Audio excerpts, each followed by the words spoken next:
Welcome to this video on geometry angle vocabulary, including basic definitions and basic intro problems. You'll start out with some vocabulary and labeling for the definition of congruent.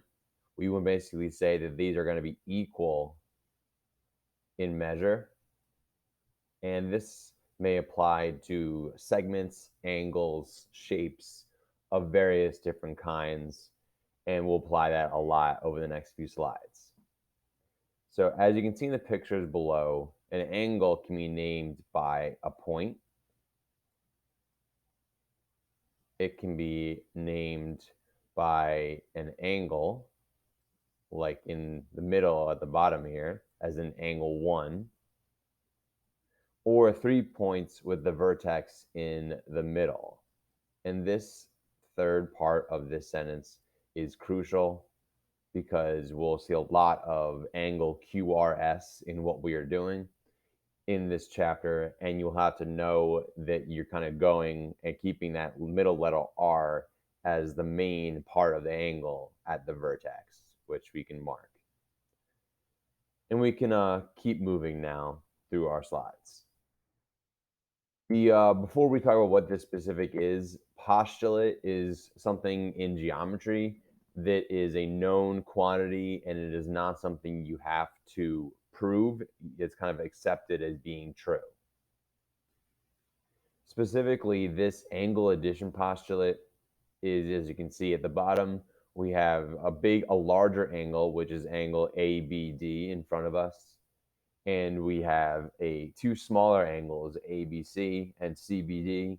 If each of those parts are 16 degrees and 11 degrees, that would mean that the whole angle ABD, would be 27 degrees. And that remains true no matter how many times you split up a larger angle into their individual parts. In example 1, we're going to apply the angle addition postulate. And the way we're going to do that is the fact that if this QRS large angle is equal to 62 degrees, we know by that postulate that this expression x plus 3 plus 5x minus 7 is going to get us the angle measurement at the bottom, which means for us that we can do 62 degrees would be equal to x plus 3 plus 5x minus 7. And we're going to just combine like terms on the right side to get 6x minus 4 is equal to 62. And then we can add the 4 to both sides so that we have 66 is equal to 6x. And if we divide both of those sides by 6, we would get an answer of 11 being equal to x. And we have added these two smaller angles together to get our larger angle in order to make that happen. Our next definition is an angle bisector, and it is defined as when something is cut in an angle and exactly in half, or in two, however you wanted to put that. And angles are going to be either congruent or equal. And we'll write both down here. Angles are congruent. Just remember that that means the same or equal. And frequently you'll see angle markings like a little kind of stripe there, 2 of them. And then on this angle, MKL, we do have another 2 of these to show that they both have 2 angle markings and that segment KM is bisecting that angle. Now I have an example number 2 where we're going to be using the angle bisector theorem. And angle bisector theorem is known as a theorem because we had to understand different things like the angle addition postulate, for instance, in order to figure out that the angle bisector is a thing that we can use. So let's use it in this problem. We know that because KM is bisecting the larger angle JKL, that means that this angle and this angle are both going to be equal to each other. So we'll put like one angle marker in both those places, and we can set these two equal to each other. So I can say that 3x minus 7 is going to be equal to 2x plus 10. And then I'm going to be using some solving equation skills to finish this one out as well, like last time. So I can first add 7 to both sides. And I get that 3x is equal to 2x plus 17. And then I just subtract 2x from both sides. So I have 1x, or just x, is equal to 17. And so that, in this particular problem, is our final answer. Keep an eye out for problems in the future where it not only just asks for x, but also might ask you to put that x back into the original picture and figure out what the angle would actually measure once x is substituted in. Our next definition that we're going to talk about, the adjacent angles, are basically angles that share a side and a vertex. And so we can put in a vertex for our first blank here. And what we can say are not, and what I'm going to fill this in with, is necessarily equal to each other, or not necessarily equal, because they could be equal. We don't necessarily know just based on the information in this picture, but we can we know that they're basically just next to each other. That is what adjacent means, something being next to something else. So not necessarily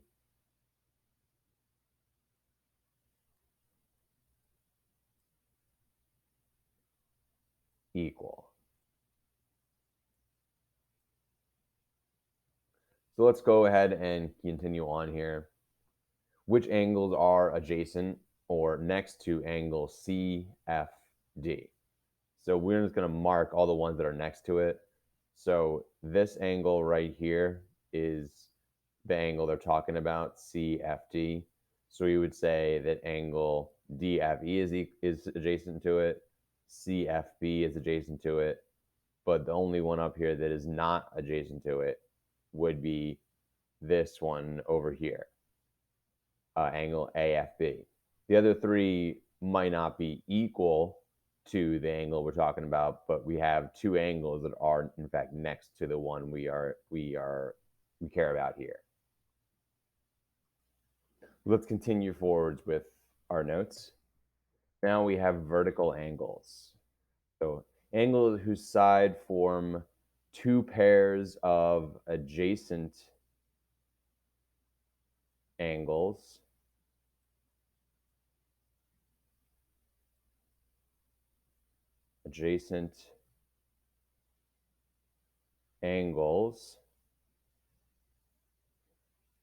and another thing we could say about this first blank is we could also say two pairs of intersecting lines.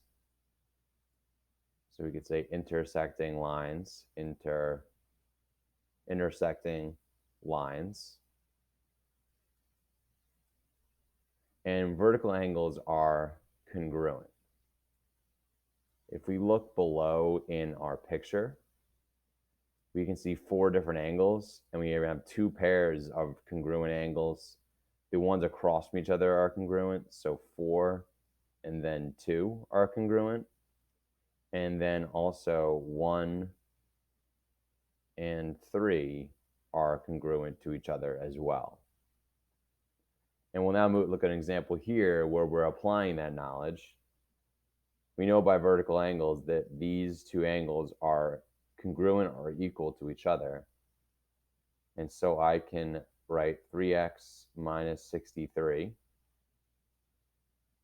is equal to x plus 37. And I can just use my solving equations to subtract 2x from both sides first. Subtract x from both sides first. And we would need to get rid of the numbers second. So I would have 37 over here on the right. So if I am adding 63 to 37, that equals 100. 2x would then equal 100. And that means that our value for x is going to be 50. Let's keep moving to more of our notes. We now have complementary angles. Complementary angles add up to 90 degrees. And keep in mind that complementary is spelled different and is a very different word than a compliment you might pay somebody if you're saying something nice to them. This is a different word entirely in the math kind of geometry world. And the angles add to 90 degrees, and these angles will also form a right angle, given that right angles are 90 degrees. And you can see below that JKM and MKL are complementary angles, and they would in fact add to 90 degrees. We have an example here of a complementary angles problem. And we have a 90-degree symbol here. And that means that this whole angle over here is 90 degrees. So 12x minus 13 added to 4x minus 9 would have to end up being equal to 90 degrees, these two added together. So I'm going to do that up here at the top. 12x minus 13 plus 4x minus 9 is going to be equal to 90 degrees. So with combined like terms, 12x and 4x is 16x. And negative 13 and minus 9 would be equal to 22, negative 22. And that is still equal to 90 degrees. Now we can add 22 to both sides, and we get 16x is being set equal to 112, meaning that if we divided both sides by 16, we would get an answer of 7 being equal to x. That's an example of a complementary angles problem. Now, supplementary angles is our next vocabulary word. So we know angles add here to 180 degrees, and they form a straight line. A line would have an angle of 180 degrees, so you have two angles down the bottom. We'd add them together to make 180 degrees. And without the angle lines making kind of YZ and BA, you would just have a straight line right across from X to C. For number 6, we are looking at two supplementary angles. So we need to add these two together. So if I added 5x and 4x, I would get 9x. And if I added 23 and 22, that would give me 45. So I have negative 45. I've combined those two angles together now, and I've set that equal to 180 degrees. Add 45 to both sides, and now we have 9x is equal to 225. 225 divided by 9 is equal to 25 for our x value. In example number 1 in front of us and the next 3 examples, we're going to be using various vocabulary words we've just finished going over in order to solve for x and identify missing angles in front of us. In number 1, to start with, we know WOZ right away because we can see there's a 90-degree angle written in there. So we can just fill that in right away as one thing we can check off. Something I want to point out about this problem is you can see that the 90-degree angle marker is in the middle of this angle. But whenever you see a line cutting through it, you don't want to assume how big or small these two smaller angles are going to be. So we need to make sure we're using math to support everything that we're doing. And so let's label our triangle, our angle, with some of the variables and expressions we have over here. So YOZ is the one that is 10x. And 19x minus 26 is our other part of our angle as well. And so now we know that they are complementary and have to add up to 90 degrees. So we have 19x minus 26 plus 10x is going to be equal to 90. And we can combine the 10x and 19x to get 29x. And add 26 to both sides. So we have 116. If we divide both sides by 29, we get that x is equal to 4. Not 4, not 40. And we know we can fill that in for x down at the bottom. And YOZ is 10x. So 10 times 4 would mean this is a 40-degree angle. And just by process of elimination, 90 minus 40 would only leave 50 degrees left for angle WOY. And that completes problem number 1. Problem number 2, we have a line RAN and then a line ray going AM.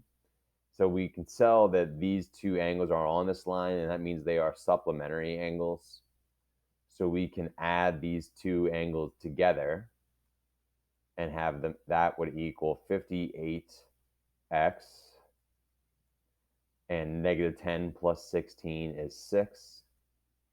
And that has to add up to 180. And we can subtract 6 from both of those. So we have 58x being equal to 174. And that means that x, when we divide by both sides by 58, is going to be equal to 3. Fill in 3 for x. We know RAN is just a straight line. It is 180 degrees. We can use our x equals 3 in angle MAN, because 8 times 3 is 24.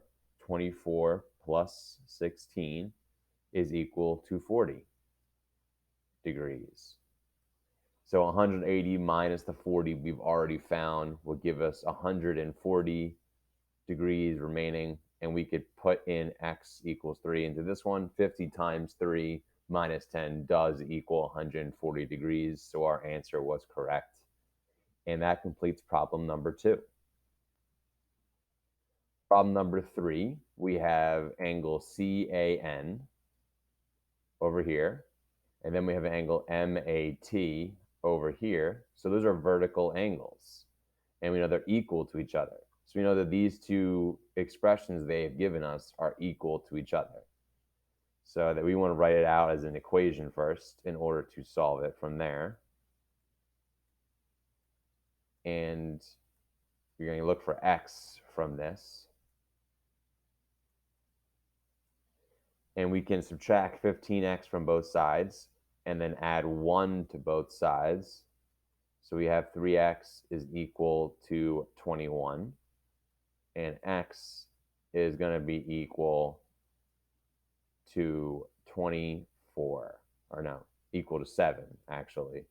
When we divided by 3, x is going to equal to 7. So the first thing we can do is put in x equals 7 over here. And we know that for CAN and MAT, we're going to have to use the x being equal to 7 to solve those equations. So we can do 18 times 7 minus 1 will be equal to 125 degrees. if that's 125 degrees, we know angle MAT is 125 degrees as well. And we can write that in. And if we're looking for the angles, the two angles we are missing, we're missing 3. Angle MAN is just a straight line. So that's like before, 180 degrees.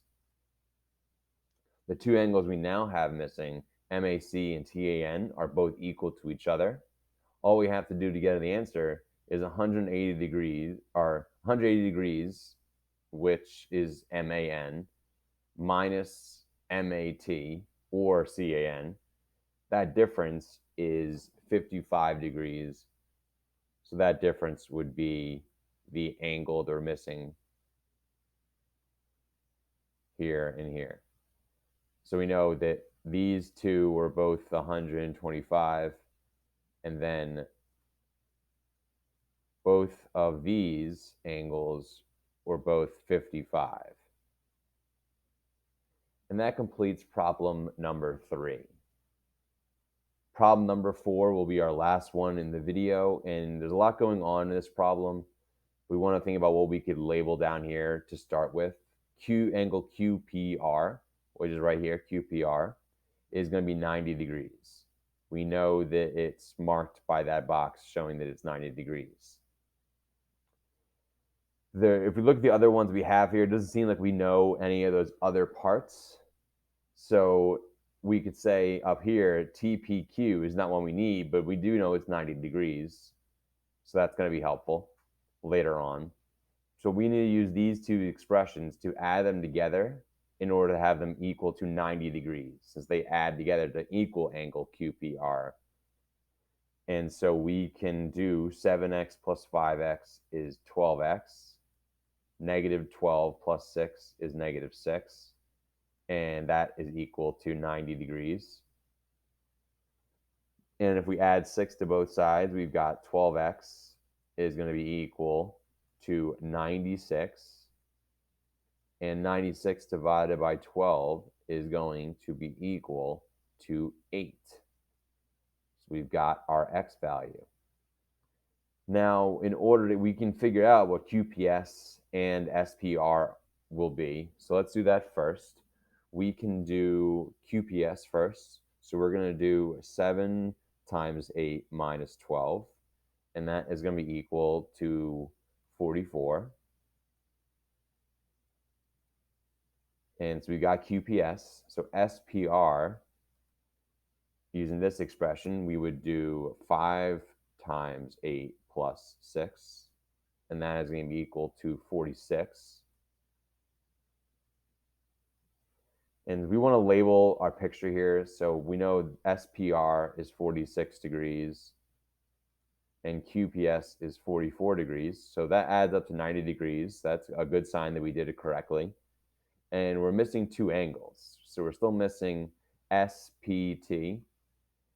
If we go and label this angle right here as 90 degrees, we can say SPT would just be 90 plus 44, and that would equal to 136 degrees.